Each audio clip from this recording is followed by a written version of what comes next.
lo tenemos aquí al doctor Francisco Funes, que es abogado, docente, y también durante décadas lleva a cabo la docencia de Derecho de la Información, que bueno, ha planteado, digamos, la validez del voto en blanco, es decir, ¿es una forma de expresión de la ciudadanía? ¿Menoscaba la democracia o la fortalece? Es un poco la pregunta, ¿no? ¿Qué tal? Gracias. ¿Qué tal? Gracias por la invitación, realmente un gusto. Primero decir que el artículo, si bien fue una propuesta mía, yo lo invité a participar y me honró con su coautoría, el doctor Daniel Alberto Sapsay. Así que es el artículo no solamente mío, sino también del doctor Sapsay, a quien le agradezco y me siento profundamente honrado que haya aceptado firmar conmigo. El voto en blanco es un derecho subjetivo que tiene el ciudadano al sufragar. Es un derecho inviolable dentro de los derechos políticos que la Constitución del 94 consagra expresamente. Y además de eso, podría llegar a tener o podría interpretarse con alguna incidencia. Desde lo jurídico es totalmente válido. Desde lo sociológico, lo matemático o lo político, podría tener alguna injerencia en las PASO y hasta quizás en las generales. En el balotaje, según el artículo 96 de la Constitución, se gana o se pierde por un voto. O sea, es la fórmula de los votos afirmativos que más tenga. Si se diese el escenario improbable, lo hablábamos en la radio ayer, Guillermo, de que el voto en blanco, como pasó en la época con el peronismo proscripto en 1958 con la elección de Frondizi, si se diese un escenario que sacase el 30% del voto en blanco, el 28% la fórmula A y el 26% la fórmula B, sería presidente la fórmula A con 28%. No cambia absolutamente nada. Ahora, ¿cuál es el sentido jurídico o el basamento, si se quiere, moral que tiene el voto en blanco? Es un derecho del ciudadano de decir, me encanta la democracia, cumplo con mi deber cívico de votar, cumplo con mi obligación porque es un derecho deber, pero no me siento convencido, ni tengo ninguna obligación, ni hay ninguna norma, ni contribuye a socavar el sistema que yo no vote por la fórmula A o por la fórmula B, que son las dos que quedan en danza en la final, digamos. O sea que no debilita el sistema democrático. Digo, porque esta discusión se da no solamente en el ámbito de la dirigencia política, donde han planteado neutralidad con no voto en blanco, sino en la mesa de café, en la mesa cotidiana.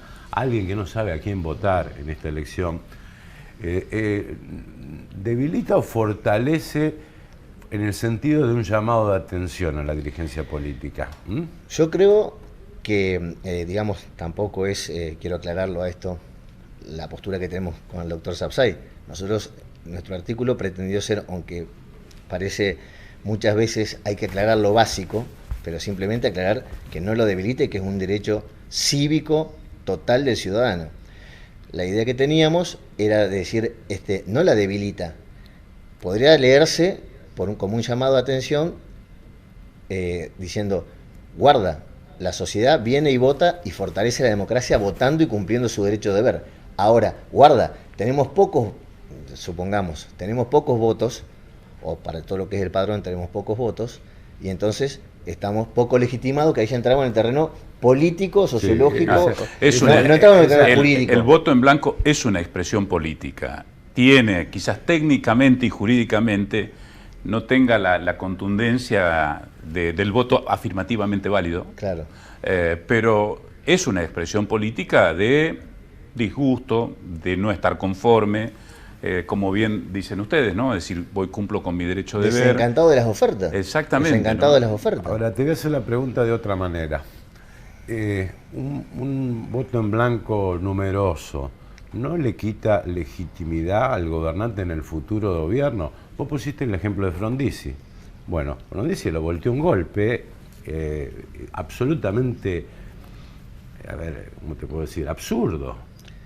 Sí, yo el ejemplo que ponía Guillermo era que Frondizi, cuando ganó, no recuerdo los porcentajes, pero más o menos fue así, del pacto Frigerio, el abuelo del actual gobernador de Entre Ríos, el gobernador electo, del pacto de Frigerio con Perón, el justicialismo convocó a votar en blanco, entonces más o menos fue el 24 o 23% para Frondizi, el 21% del voto en blanco y el 20% la fórmula de Balbín. Se quedó en el medio, digamos, con un número y sin ir a votar gran parte del electorado que era peronista porque el peronismo estaba proscrito.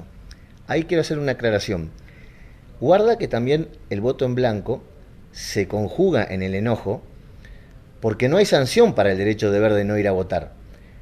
Recién hablábamos fuera de cámara que esta elección fue la elección presidencial donde más gente no fue a votar. Donde más gente, de estos últimos 40 años, donde más gente no fue a votar. Entonces eso también hay que leerlo, hay que decir, está bien, no hay una sanción ni hay ninguna conminación concreta al que no va a votar. No es que no te dejan sacar el carnet de conducir o porque usted no fue a votar. No hay ninguna sanción concreta. Y sería imposible casi con 8, 9 o 10 millones de personas que no fueron a votar habilitadas.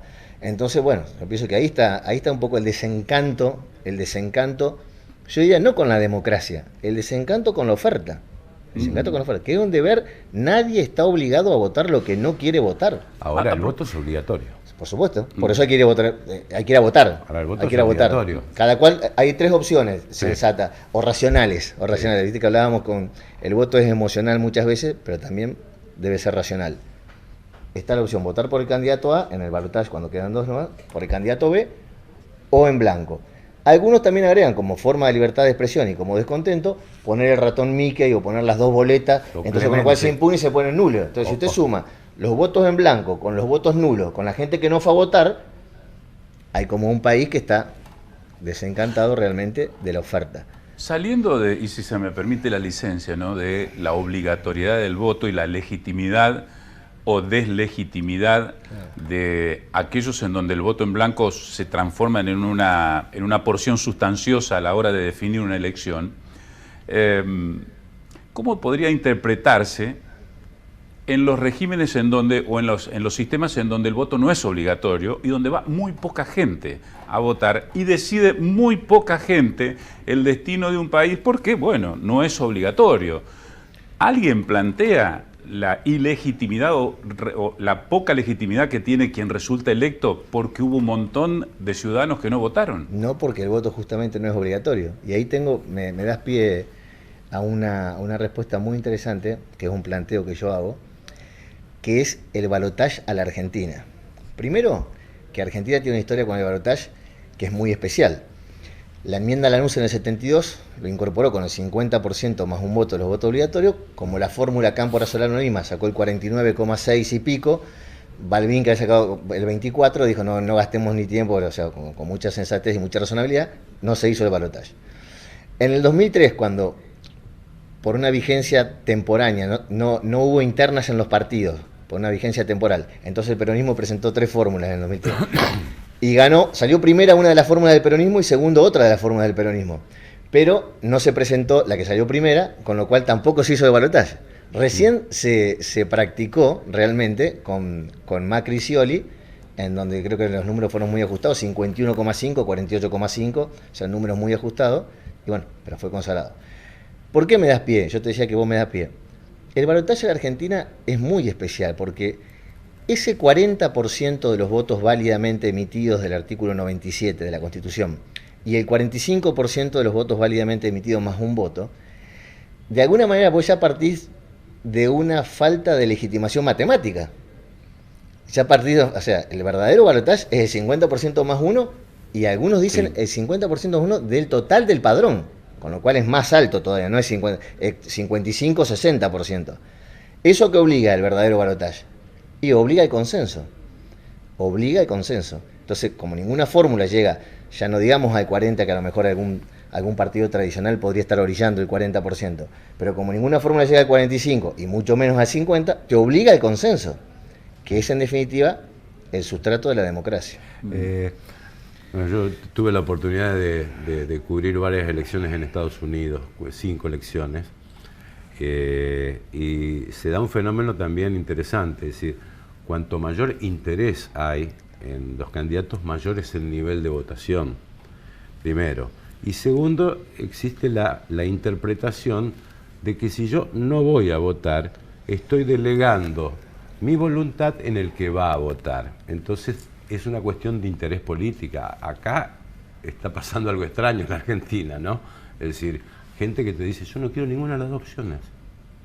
Y no se puede hacer una analogía y plantear de que como yo no elijo, estoy delegando mi responsabilidad de voto en otro. Bueno, ahí me das pie para otra, me está dando todos los pies. No, es buenísimo porque está dando todos los pies. No, es un tema interesante. Este es el tema interesante, este es muy interesante lo que vos planteás. Primero, parece sí socavar el sistema, que el voto sea obligatorio y que vaya poca gente a votar. Sí. Ahí sí podríamos ver una socavación de que el ciudadano no está asumiendo su responsabilidad ni cumpliendo su rol. Andá y vota en blanco o anula tu voto si no querés votar ninguno de los dos candidatos, pero andá a votar, punto número 1. Y punto número 2, el sistema es de alguna manera perverso o menos democrático, desde mi punto de vista, respeto opiniones distintas, es el presidencialismo. El parlamentarismo te obliga a generar el consenso. El presidencialismo en general, y en particular como se ejerce en Argentina, deriva en hiperpresidencialismo, con lo cual el ganador se lleva todo y el perdedor tiene que esperar la rigidez de los 4 años, que a veces son 8 años, para intentar volver a competir. Con lo cual se hace muy difícil tener una sociedad democrática profunda, de raíces profundas. Creo que el sistema estructural, esto algunos me pueden decir que soy utópico, pero pienso que el sistema parlamentario es mucho más democrático y resuelve mejor las crisis que el sistema presidencialista. Una situación de